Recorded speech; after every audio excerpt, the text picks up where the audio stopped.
Senator from the great state of California, Senator Padilla, joins us now. Good morning, Senator. It's good morning, Senator. Good morning. Good morning to all of you.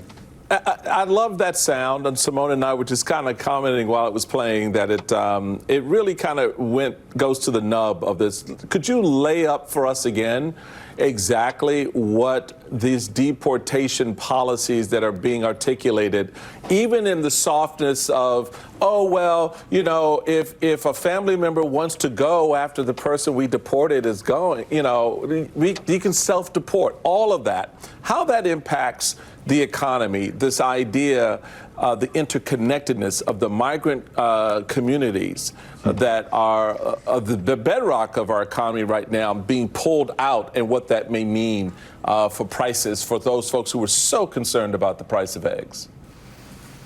Yeah, thank you, Michael. Gladly, I will lay it out. And let me do it in a two-step, because for all the talk about the border versus these mass deportations, let's understand we're talking about a couple of different populations. Yes, Democrats agree. I agree. We need a safe, secure, orderly border. We do need to address the structure, the policies surrounding people coming from around the world, not just Mexico, not just Latin America, to the southern border seeking asylum. So we'll talk about that in a minute.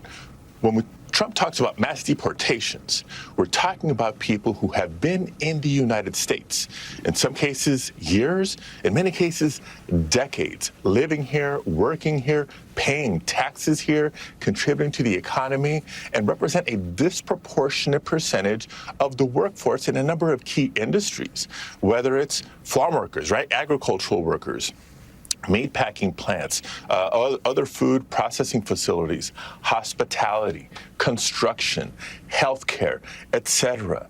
You know, since the pandemic, I've heard nothing from employers and business leaders than we have a demand for more workers. If you want to keep the economy growing, if you want to keep serving your customers, if you want to keep producing more, we need more workers. We have a shortage of workers in the United States already.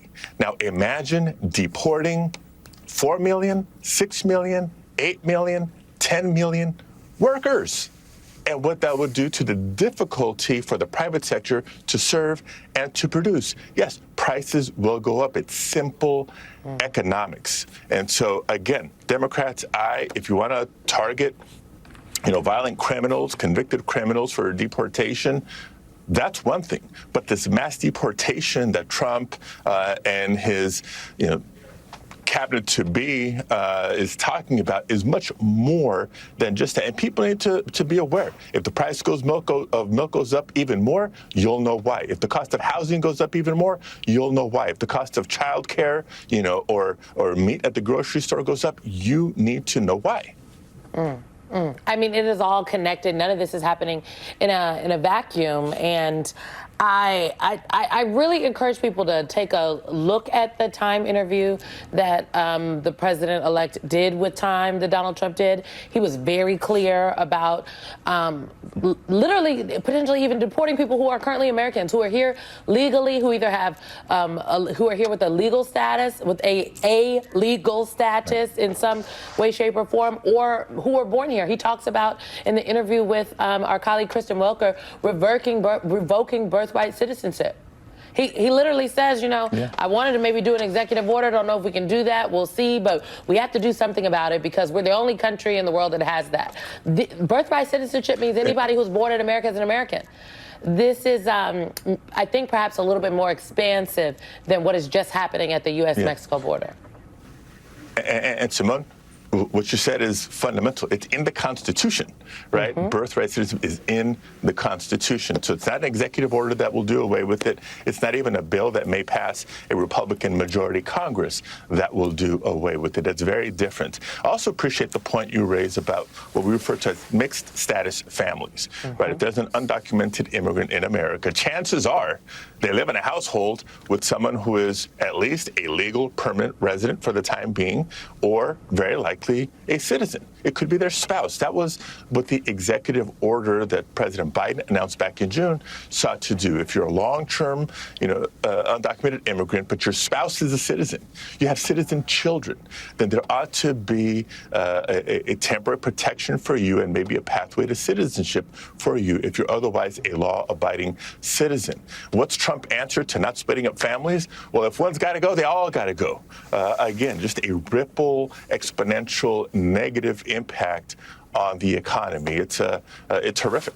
So you have Tom Homan really on the media circuit these days. And I think one of the things that we can all appreciate is he's on the media circuit because the position that he's being appointed to, border czar, doesn't need to go through a Senate confirmation hearing, so he can speak freely, right? And one of the things that he has said is that the price tag on this is going to be slightly south of $100 billion, that's what you need in order to carry out this mass deportation plan. One of the people who testified at the hearing we were just referenced said it's probably closer to $1 trillion. We're talking about a lot of money to do what they want to do, to say nothing of the economic and humanitarian costs. And so my question for you, understanding that the most likely mechanism for that funding would be reconciliation, do you think your colleagues, Tom Tillis, Susan Collins, do you think they are prepared to spend billions or trillions in taxpayer dollars to fund this mass deportation plan? Yeah, well, that is quickly becoming the $100 billion question, right? Because the outcome of the election is what it is. In the Senate, the ratio is going to be 53 Republicans to 47 Democrats. Now, thankfully, on legislation, on the bulk of the policy that will or won't be done over the next couple of years, it's still subject to the filibuster thresholds of 60 members. So Democrats do have some leverage here. But when it comes to the spending changes that they can effectuate through reconciliation, it's a simple majority, just like the confirmation of the cabinet and other appointees of President-elect Trump. It's a simple majority. So are there enough Republicans that can stand true, not just to fundamental morals and values, but the Constitution of the United States to say no?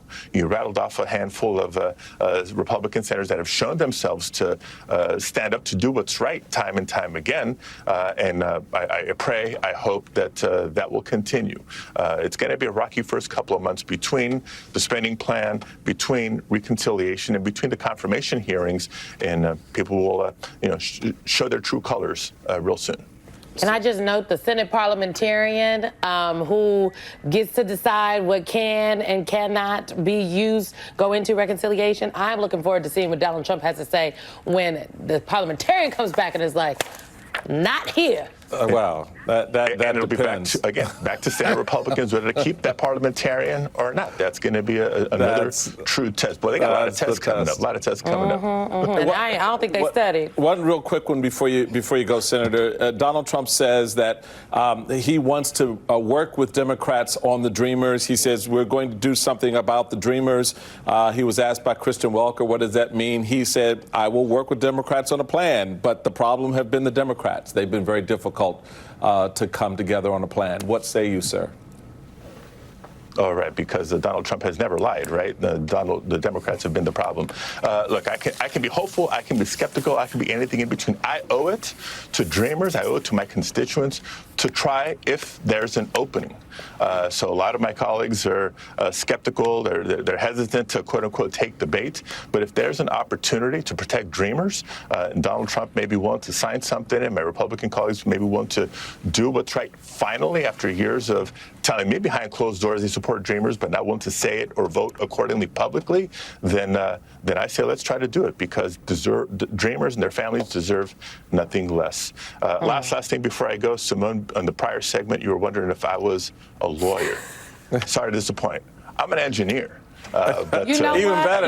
You'll get a hug. It's fine. Hug an engineer. Hug an engineer this holiday season as well. Hug an engineer. But having served on the Judiciary Committee for 4 years and nominated a lot of judges, helping confirm judges, maybe I can play one on TV. You're welcome here. Wow, you'd be a damn sight better than some that are coming into the administration. Senator Alex Padilla of California, thank you so much, sir.